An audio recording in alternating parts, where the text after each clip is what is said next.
Hello everybody, Mailman here from Goat Productions. 3 more coyotes last night. What a great beginning of the year. Every year, breeding season, I get better and better at this. Calling in multiples. I think I'm up to 22 coyotes this year already, and only one of them was a single. I don't do the all-nighters anymore like I used to when I was younger, and I used to be mainly hogs. But man, these coyotes, I'm stacking them up. I think I'm going to kill more coyotes this year than hogs. Hopefully not, but I love to target them, especially this time of year, to back and forth. So last night, 3.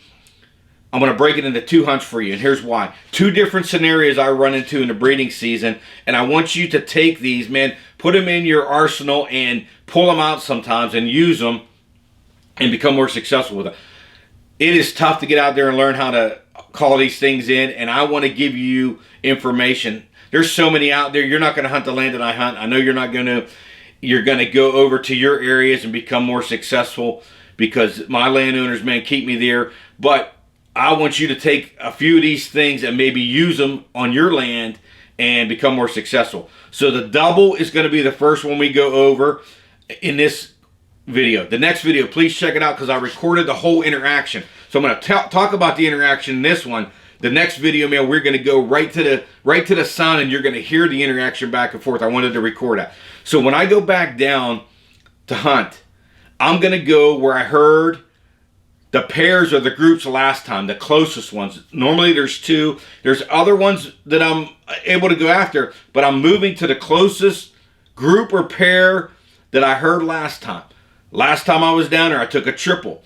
Now, I made a mistake last night, I believe, at the beginning, because when I went down there, I was still on the aggressive mode that I was the last time I went down there, because that group was very aggressive in its responses. So when I was hunting, man, they would bark over there, bark at me, and they would howl in their howl. It was very aggressive, but I killed where I was at. This time I went down and I went right back to that alpha female, Icatech po' boy. Great calls, but sometimes, man, they're very loud and aggressive calls, and they don't work like the other ones do as much, but they're great for the aggressive ones. So last night, 20-some minutes in, I had 3 different howls I threw out, and I had no responses at all. Nothing came in. Dark night, perfect night. But then I went back to kind of what was paying off before, and I went Amy interrogation howl from Predator Tactics. That's just the one, man, that lately has been triggering them. Hit that thing, and that other group that was the closest, just barking and howling, barking and howling. They were 1,000, 1,100 yards away from me. I know I hadn't spooked them. It was aggressive at me. And the other ones were really far off the property. So I knew I was in a bad area. I want to make my way over toward that group that's aggressive. As I get over there to the field, now we're coming to an area, different setup, is you got over 1,000-yard field lengthwise, about 800 yards widthwise, and it is 2 flats and it comes down into a valley. You can kind of sneak up the valley. I like it because wherever I hear them answer me from, I can get in, check the wind where I'm at, get into the area, pop up over where I need to be, and then call them in. That's the plan. So I get down there and I throw out, again, PT Amy interrogation howl, and a group to my left. The aggressive group is to my left. Another group now to my right in my hunting lease is sounding off over there. I got 2 groups now. This one's a little bit farther away, but this is the scenario that happens to me a lot in breeding season. These ones are answering me, but I'm still scanning in front of me, and in that dip on the left-hand side, out pops a coyote. And I see it up there just the way it runs, see the body language, and I know from a long distance, we're going to throw some video up here at the beginning, I know it's up there, and it is not responding to me. It is not one of the ones that responded. So looking at it now, I'm just putting together a battle plan. What am I going to do? So what I do is, there's a couple deer to my left. I'm checking out where the deer are now. I'm going to move in on the one in the valley first and try and call it in, because if I get in that valley and take that one, the other ones I can go after next, because they hear the shot, but man, it's just the way the sound travels. I'm going to get a free one, hopefully, and then I'm going to move off to the sides. So there's a group of trees. That's what I like about some of my farm. There's just group of oaks This one was a group of pines I can move in on. So what I do is just keep watching with my thermal scanner, get on that tripod, and I'll put a tree between, group of trees between me and that coyote, and I'll move in on it. I moved up to the tree, so I cut the distance in half now, and I'm up there just watching it. It's on top of the ridge. Some of the video we're gonna put up here. It's right on top of that ridge. I don't want to shoot there.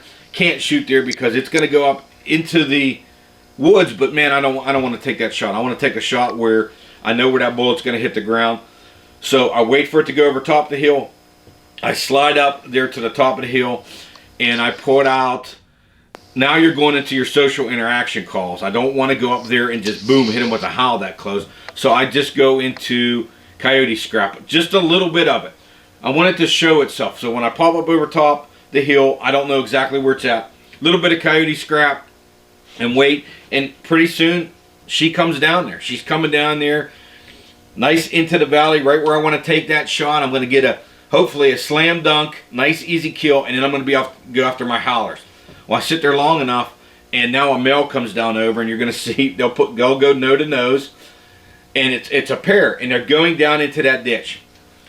Just putting that scenario together. What am I going to do? When am I going to shoot? Well, they kind of line up to where there's a possibility of a double, or if I take a shot, I'm at least going to get one of them.